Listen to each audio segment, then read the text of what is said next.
जय माता की, जय गुरुवर की, वंदे मातरम। मित्रों, मैं हूं वीरेंद्र सिंह। आप लोग देख रहे हैं समाधान न्यूज़ 24।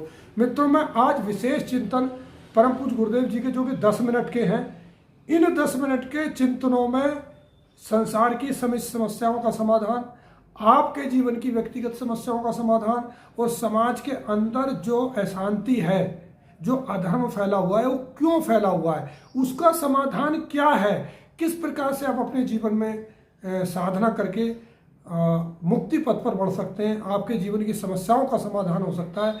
इन 10 मिनट के चिंतनों में गुरुदेव जी ने 3 बिंदुओं पर प्रकाश डाला। प्रारंभ में कि मैं कौन हूँ और मैं कहाँ से आया हूँ और मेरे जीवन का कर्तव्य क्या है, वो बताया है। उसके बाद ये बताया कि हमारे जीवन में जो कर्तव्य हैं, हमारे बच्चे, हम उनका लालन पालन करते हैं और फिर हम ठीक से नहीं कर पाने के कारण बाद में बच्चों को ही दोष देते हैं, परिस्थितियों को दोष देते हैं, उसमें हमारा ही कहीं ना कहीं दोष होता है। और आज समाज में जो साधु संत भटके हुए हैं और धर्म मार्ग पे जो है उनको लाने के लिए हमको क्या करना चाहिए, समाज को अंदर आध्यात्मिक जागृति के लिए हमको क्या करना चाहिए, कौन सा विचार, कौन सी पद्धति के माध्यम से समाज और विश्व के अंदर शांति स्थापित की जा सकती है, इन चिंतनों में आप सुनिए चिंतन। आपके जीवन में निश्चित रूप से बदलाव आएगा। कैसे भी परिस्थिति हो, आपका जीवन बदलेगा जरूर। सुनिए। धन्यवाद। मैं कौन हूं, मेरा कौन है और मेरा कर्म क्या है, इन 3 बिंदुओं पर गहराई से विचार करना होगा नित्य प्रति, हर क्षण, कि मैं कौन हूं, इसका जानने का अधिकार तो मुझे है। मेरी क्षमताएं क्या है और मेरा कौन है। मैं शरीर नहीं हूं, भौतिक संसाधन मेरा जीवन नहीं है, मेरी पहचान या नाम नहीं है। मैं जो हूं वो अंदर है और उसका कोई न कोई है, और उसे किस कर्म के माध्यम से पाया जा सकता है। अगर मेरा जीवन है तो मेरे कर्म भी अवश्य होंगे। इच्छा शक्ति पैदा करो, कुछ क्षण रुको, शांत चित्त होकर के अपने घर में ही कोई पूजन का छोटा सा स्थान बना लो, बैठो शांत चित्त होकर के। पूजन का स्थान नहीं, जहां पर भी जगह मिले, घर में, बिस्तर में, प्राकृतिक स्थानों में, कुछ वक्त निकाल लो, थोड़ी देर शांत चित्त होकर के बैठो, विचार करो कि यह जो अंधी दौड़ पे मानव भागता चला जा रहा है, इस मार्ग में जाकर मुझे प्राप्त क्या होगा। कुछ संसाधन, परिवार, कुछ बच्चे, और एक बार फिर मर करके चले जाना। नवीन जीवन प्राप्त करके फिर कुछ और समस्याओं को ओढ़ लेना। ये मेरा जीवन नहीं, जीवन से बहुत ऊपर का है। विचार करो कि मैं किस तरह से अपने आप को जान सकता हूं, किस तरह से अपने आप को पहचान सकता हूं। क्या यह विलासिता का जीवन मन मस्तिष्क पे हमेशा हावी रहे, इसे जान पाऊंगा? क्या मैं नशे और मांस का सेवन करके जान पाऊंगा? क्या मैं विकारात्मक जीवन जी के जान पाऊंगा? क्या मैं आपराधिक पथ पर चल करके जान पाऊंगा? कतई नहीं। हमें उस सनातन के पथ पर चलना पड़ेगा जिस पथ पर हमारे ऋषि मुनि चले हैं। सात्विकता का जीवन, पवित्रता का जीवन, पवित्र आहार, पवित्र विचार, पवित्र व्यवहार। और जब हम धीरे धीरे करके उस पथ पर बढ़ना प्रारंभ कर देंगे तो हम अंतर्मुखी होते चले जाएंगे, हमारे कार्य करने की क्षमता बढ़ेगी। अभी आप 1-2 घंटे मेहनत करते हो, 4 घंटे मेहनत करते हो, सर दर्द भारी हो जाता है, कार्य करने की क्षमता जैसे घट सी जाती है। इसलिए तुम्हारे सब आश्रय केवल भौतिक जगत पर आश्रित हो गए हैं, भौतिक संसाधनों में आश्रित हो चुके हो, जबकि असली ऊर्जा भोजन से नहीं प्राप्त होती। असली ऊर्जा हमारी प्राण चेतना हमें प्रदान करती है। बाहर के संसाधन है, माध्यम है, शरीर है, भोजन भी करना पड़ेगा, कपड़े भी पहनना पड़ेगा, मगर किसी ने नहीं कहा कि तुम अपने आप को स्वयं अंदर से खोखला करते चले जाओ। अंदर की क्या आवश्यकताएं हैं, आपकी अपनी आत्मा की डिमांड क्या है, वह क्या मांग रही है, यह सोचना होगा।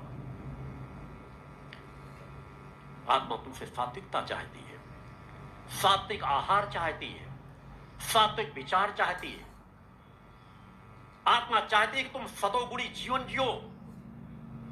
यह हर एक का शरीर सतरजतम का जीवन है। जिस गुण की प्रधानता हो जाएगी, वैसे विचार, वैसे कर्म और वैसे संस्कार आपके बनते चले जाएंगे। उस प्रकट सत्ता माता भक्ति आदि शक्ति जगत जननी जगदम्बा ने आपको स्वयं का अपना मालिक बना रखा है। तुम राजा हो, क्यों भिखारियों का जीवन जीते हो? किससे मांगते हो? मांगना है तो सिर्फ अपनी आत्मा से मांगो, अपनी गुरु सत्ता से मांगो, अपनी परम सत्ता से मांगो, जो तुम्हारे अपने हैं, तुम्हारी आत्मा के रिश्ते से जुड़े हुए हैं। इसलिए मैंने कहा है कि तीनों को एक समान हमेशा मान करके चलना। तुम्हारी अपनी आत्मा, तुम्हारा चेतनावान गुरु और तुम्हारी पूर्ण माता आदि शक्ति जगत जननी जगदम्बा। इन तीनों में कोई भेद नहीं है। जब तुम स्वयं अपनी आत्मा का भी चिंतन कर रहे होते हो, आत्मा के संवारने के लिए कार्य कर रहे होते हो, पवित्र आहार कर रहे होते हो, पवित्र विचारों में होते हो, तब भी तुम उस परम सत्ता की आराधना कर रहे हो। जब तुम गुरु सत्ता का ध्यान कर रहे होते हो, तब भी तुम उसी परम सत्ता का ध्यान कर रहे हो। जब परम सत्ता का ध्यान कर रहे हो, तो तुम परम सत्ता का ध्यान तो कर ही रहे हो, क्योंकि ये तीनों कड़ियां एक दूसरे से जुड़ी हुई है। एक बार विचार करो, एक बार दृढ़ संकल्पवान बनो। मगर संकल्पवान बनोगे कैसे? संकल्प में बहुत बड़ी ताकत है, मगर संकल्पवान बनोगे तब। ये संकल्प तो बाहर के सामान्य से संकल्प होते हैं। संकल्पवान तब बन पाओगे जब अन्नमय कोश से थोड़ा प्राणमय कोश की ओर बढ़ोगे, और प्राणमय कोश से उस आनंदमय कोश की ओर बढ़ोगे, विज्ञानमय कोश की ओर बढ़ोगे, तो तुम्हारा संकल्प दृढ़ होने लगेगा। तुम संकल्पवान शक्ति साधक और शक्ति साधिकाएं कहलाओगे। स्वयं के जीवन को संवारने की दिशा में बढ़ो। तुम्हारे पास बहुत कुछ समय है। आज से 100 साल पहले के अपने माता पिता के माता पिता को देख लो, विचार कर लो। कम संसाधनों में वो ज्यादा निष्ठावान रहा करते थे, ज्यादा आस्थावान रहा करते थे, कम भोजन करते थे, सादा भोजन करते थे, और आप लोगों से दसियों गुना सैकड़ों गुना ज्यादा ताकत और क्षमताएं रहती थी शरीर में। एक एक हाथ से एक एक कुंटल के बोझ को हाथ से उठा करके पीठ पे लाद लेते थे बोरों को। आज तो आधी होती जा कट्टी की कट्टी होती चली जा रही है। फिर भी अगर किसी को उठा के रख दो तो कोई कह रहा गर्दन टूट गई, कोई कह रहा कमर की हड्डी खिसक गई। किस दिशा में जा रहे हो? क्या कर पाओगे तुम? वास्तव में तुम स्वयं के दुश्मन हो, स्वयं के शत्रु हो। तुम अपने बच्चों से प्रेम नहीं करते। मत रहना इस गलतफहमी में कि तुम बच्चों के अच्छे श्रेष्ठ माता पिता हो, बच्चों के हितैषी हो, बच्चों के बिना जी नहीं पाते, बच्चों का हम बहुत ध्यान रखते हैं, बहुत ख्याल रखते हैं। केवल मैकाले की शिक्षा पद्धति से कुछ पुस्तकें पढ़ा देना, कुछ डिग्रियां हासिल करा लेना और नौकरी पे लगा देना, उन्हें भ्रष्टाचारी बना देना, इससे तुम कभी एक श्रेष्ठ माता पिता नहीं बन पाओगे। तुम बच्चों के हितैषी नहीं हो। तुम जितनी समस्याओं से ग्रसित हो, उससे ज्यादा तुम्हारे बच्चे ज्यादा ग्रसित होंगे। बच्चे ज्यादा विलासी भिखारी बन जाएंगे। बच्चों का सच्चा हितैषी माता पिता वो होते हैं जो इस भौतिक जगत से ज्यादा कहीं आंतरिक जगत की ओर प्रेरित करें, सत्य पथ पर बढ़ने के लिए प्रेरित करें, उन्हें नित्य साधनाएं कराएं, उनके अंदर भक्ति भाव पैदा करें, उन्हें अपने किस तरह एक एक क्षण का उपयोग करना है, किस तरह वो अपने जीवन को संवार सकते हैं, किस तरह से वो ताकतवर बन सकते हैं, किस तरह वो आत्मावान बन सकते हैं। और जो आत्मावान बन जाएगा उसके विषय में विचार करने की आवश्यकता नहीं है कि वो क्या खाएगा, क्या पहनेगा, कैसे रहेगा। आत्मावान ना इस जीवन में भूखों मर सकता है, ना नवीन जीवन में भूखों मर सकता है। आत्मावान, चेतनावान स्वयं आत्मावान और चेतनावानों का जीवन जीकर के सुख, शांति, समृद्धि का, आनंद का जीवन जीता है और अपने अपने साथ लाखों लाखों करोड़ों करोड़ों लोगों को दिशा दे देता है। तो तुम्हें निर्णय लेना है कि अपने बच्चों को किस सीमित दायरे में बांध देना चाहते हो।